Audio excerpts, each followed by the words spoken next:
In today's video, I'm going to teach you how to adjust SafeSearch on Google Chrome. SafeSearch helps filter explicit images, videos, and websites from your Google search results. Adjusting it from Chrome using your Google account lets the preference follow you across devices when you're signed in. First, open Google Chrome and head to google.com. In the top right corner of the page, click your Google account button, the circular profile icon.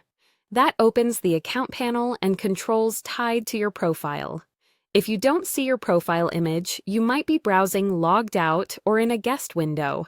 Switch to your signed-in profile so the setting sticks with your account. Next, in the account panel or the Google account page that opens, find and click SafeSearch. This takes you straight to Google's SafeSearch controls for your account.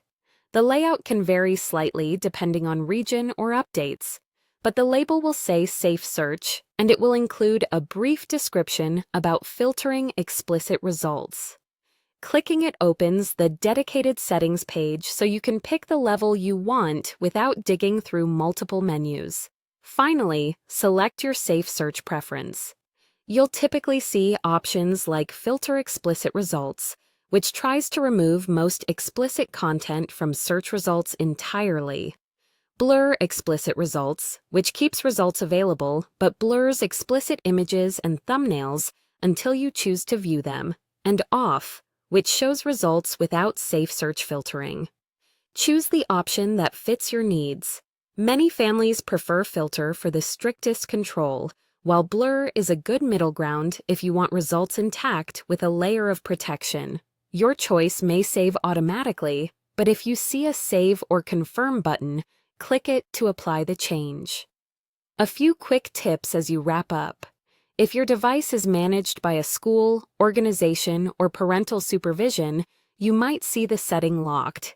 In that case, you won't be able to change it from Chrome. Changes can take a moment to reflect in open tabs. Refresh your search page to see the new behavior. Because you set this through your Google account, it should carry over to other devices where you're signed in. If you use multiple Chrome profiles, set it in the profile you actually search with. That's it. You've adjusted SafeSearch on Google Chrome and tailored your search experience to your comfort level. If you ever want to change it later, just revisit your Google account and open SafeSearch again. You can also access the same control from the Search Results Quick Settings panel whenever you're on google.com.